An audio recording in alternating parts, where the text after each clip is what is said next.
ಮಂತ್ರಾಲಯದಲ್ಲಿ ಡಿ.ಕೆ. ಶಿವಕುಮಾರ್ ಅವರು ಸಂಕಲ್ಪ ಮಾಡಿರೋ ವಿಚಾರಕ್ಕೆ ಸಂಬಂಧಪಟ್ಟಂತೆ ದೆಹಲಿಯ ವಿಶೇಷ ಪ್ರತಿನಿಧಿ ಇದೀಗ ಟಿ.ಬಿ. ಜಯಚಂದ್ರ ಅವರು ಪ್ರತಿಕ್ರಿಯೆಯನ್ನು ಕೊಟ್ಟಿದ್ದಾರೆ.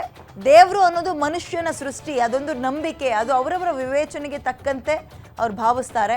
ನಾನು ಯಾವ ದೇವಸ್ಥಾನಕ್ಕೂ ಹೋಗಲ್ಲ, ನನ್ನ ದೇವಸ್ಥಾನ ಅಂದರೆ ತುಮಕೂರು ಜಿಲ್ಲೆಯ ಶಿರಾ ಜನರಿಗಿಂತ ದೊಡ್ಡ ದೇವರು ಯಾರೂ ಇಲ್ಲ. ದೈವಾನುಗ್ರಹ ಸರಿ, ದೈವವನ್ನು ಎಲ್ಲಾದರೂ ನೋಡಿದೀವ? ನಮಗೆ ಪ್ರತ್ಯಕ್ಷವಾಗಿ ಕಾಣೋದು ಹೈಕಮಾಂಡ್, ನಮಗೆ ಕಣ್ಣಿಗೆ ಕಾಣುವಂಥದ್ದು ವರಿಷ್ಠರು. ಪಕ್ಷದಲ್ಲಿ ವರಿಷ್ಠರು ಮುಖ್ಯ ಆಗ್ತಾರೆ ಅಂತ ಟಿ.ವಿ. ಜಯಚಂದ್ರ ಅವರು. ಓಕೆ, ನಾನು ಕಾಯಕವೇ ಕೈಲಾಸ ಅನ್ನುವಂಥದ್ದನ್ನು ನಂಬಿರೋನು ಅಂತ ಅವ್ರು ಹೇಳ್ತಾ ಇದ್ದಾರೆ ಅಷ್ಟೇ, ಇಂಡೈರೆಕ್ಟಾಗಿ. ದೇವಸ್ಥಾನಕ್ಕೆ ಹೋಗಲ್ಲ, ಪೂಜೆ ಪುನಸ್ಕಾರ ಮಾಡಲ್ಲ, ದೇವರನ್ನ ಯಾರು ಎದುರಿಗೆ ನೋಡಿಲ್ಲ. ಬದಲಾಗಿ ನನಗೇನು ಅಂದರೆ ನನ್ನ ಕ್ಷೇತ್ರದ ಜನನೇ ದೇವರು. ಹೈಕಮಾಂಡ್ ಏನು ಹೇಳುತ್ತೆ ಅದನ್ನು ಕೇಳ್ತೀವಿ ನಾವು. ನಮಗೆ ಪ್ರತ್ಯಕ್ಷವಾಗಿ ಕಾಣೋದು ಹೈಕಮಾಂಡ್, ನಮ್ಮ ಕಣ್ಣಿಗೆ ಕಾಣುವಂಥದ್ದು ವರಿಷ್ಠರು. ದೇವರು ಯಾವತ್ತೂ ಕಾಣಿಸ್ಕೊಂಡಿಲ್ಲ. ಹೇಗಂತ ಪಕ್ಷದಲ್ಲಿ ವರಿಷ್ಠರು ಮುಖ್ಯ ಆಗ್ತಾರೆ ಅನ್ನೋ ಸ್ಟೇಟ್ಮೆಂಟನ್ನು ಟಿ.ಬಿ. ಜಯಚಂದ್ರ ಕೊಟ್ಟಿದ್ದಾರೆ. ನಾನು ಮಂತ್ರಿ ಆಗಬೇಕು, ಈಗ ಮಾಡಬೇಕು ಅಂತೇಳಿ ನಾನು ಯಾವತ್ತೂ ಕೂಡ ಆಸೆ ಪಟ್ಟವನು ಅಲ್ಲ, ಕೇಳಿದವನು ಅಲ್ಲ. ಸ್ವಾಭಾವಿಕವಾಗಿ ನನ್ನ ಅನುಭವ, ಪಾರ್ಟಿ ಸರ್ವೀಸು ಮತ್ತು ನಾನು 78 ಫೆಬ್ರವರಿ 25ನೇ ತಾರೀಕು ನಾನು ಆಯ್ತು ಬಂದಿದ್ದು. ಈಗಾಗಲೇ 48 ವರ್ಷ ಆಯಿತು. ಇನ್ನೆರಡು ವರ್ಷಕ್ಕೆ 50 ವರ್ಷ ತುಂಬ್ತಾ ಇದೆ ನನಗೆ. ಒಂದೇ ಮನೆ, ಬೇರೆ ಮನೆಗೆ ಹೋಗಲಿಲ್ಲ. ಒಂದೇ ಮನೆ ಅಂದರೆ ಲೋಯರ್ ಹೌಸ್, ಅದು ಬಿಟ್ಟರೆ ಬೇರೆ ಕಡೆಗೆ ಯೋಚನೆ ಮಾಡಲೇ ಇಲ್ಲ. 10 ಚುನಾವಣೆಗಳನ್ನ ನೋಡಿದ್ದೀನಿ, ಅದರಲ್ಲಿ 3 ಸೋತಿದ್ದೀನಿ, 7 ಗೆದ್ದಿದ್ದೀನಿ. ಅದು ಹೆಚ್ಚು ಸುಮಾರು 30-35 ವರ್ಷ ನಾನು ಕೂಡ ರಾಜಕಾರಣದಲ್ಲಿ ಇರ್ತಕ್ಕಂಥದ್ದು. ನಾನು ಹಿಂದೆ ಮಂತ್ರಿ ಆಗಿದ್ನಲ್ಲ, ಅರ್ಹತೆ ಇಲ್ದಿದ್ರೆ ಆಗ್ತಿದ್ನ.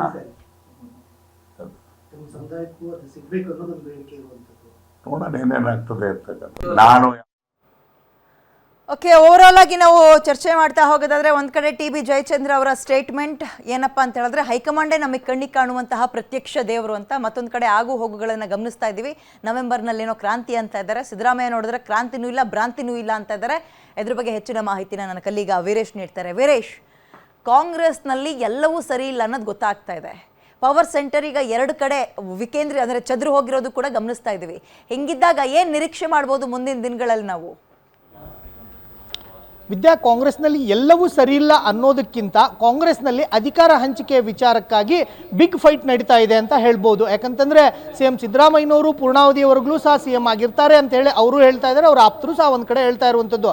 ಆದರೆ DCM ಡಿ.ಕೆ. ಶಿವಕುಮಾರ್ ಅವರು ಇದೇ ಅವಧಿಯ ಒಳಗಡೆ ಅಂದರೆ ಈ ಸರ್ಕಾರ 5 ವರ್ಷ ಪೂರ್ಣಯಿಸುವ ಮುನ್ನವೇ ಮುಂದಿನ 2.5 ವರ್ಷಗಳ ಕಾಲ ಅವರು ಮುಖ್ಯಮಂತ್ರಿ ಆಗಬೇಕು ಅನ್ನೋ ಒಂದು ಪಟ್ಟನ ಹಿಡಿದುಕೊಂಡು ಕೂತಿದ್ದಾರೆ.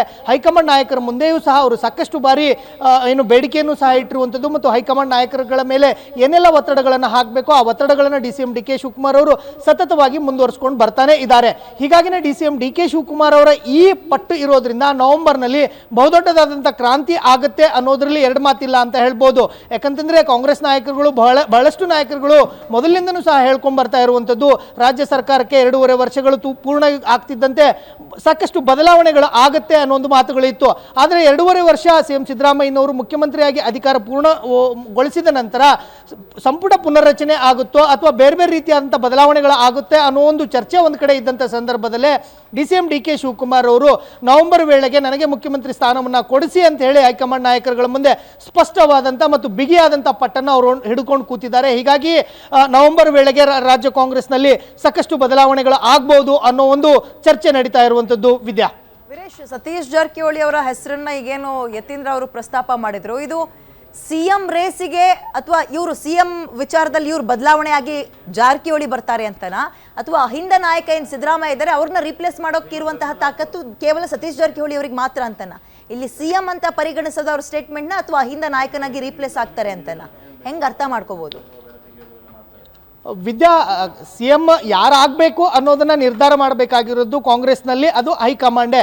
CM ಸಿದ್ದರಾಮಯ್ಯನವರ ನಂತರದ ಸ್ಥಾನದಲ್ಲಿ ಅಲ್ಲಿ ಜಿ ಪರಮೇಶ್ವರ್ ಅವರು ಬರಬೇಕು ಅಥವಾ ಮಲ್ಲಿಕಾರ್ಜುನ್ ಖರ್ಗೆ ಅವರು ಬರಬೇಕು, ಸತೀಶ್ ಜಾರಕಿಹೊಳಿ ಅವರು ಬರಬೇಕು ಅಥವಾ DCM ಡಿ.ಕೆ. ಶಿವಕುಮಾರ್ ಅವರು ಬರಬೇಕು. ಇದೆಲ್ಲದಕ್ಕೂ ಸಹ ಶಾಸಕರ ಅಭಿಪ್ರಾಯವನ್ನು ಸಂಗ್ರಹಿಸಿ ಹೈಕಮಾಂಡ್ ತನ್ನ ನಿರ್ಧಾರವನ್ನು ಪ್ರಕಟ ಮಾಡುತ್ತೆ.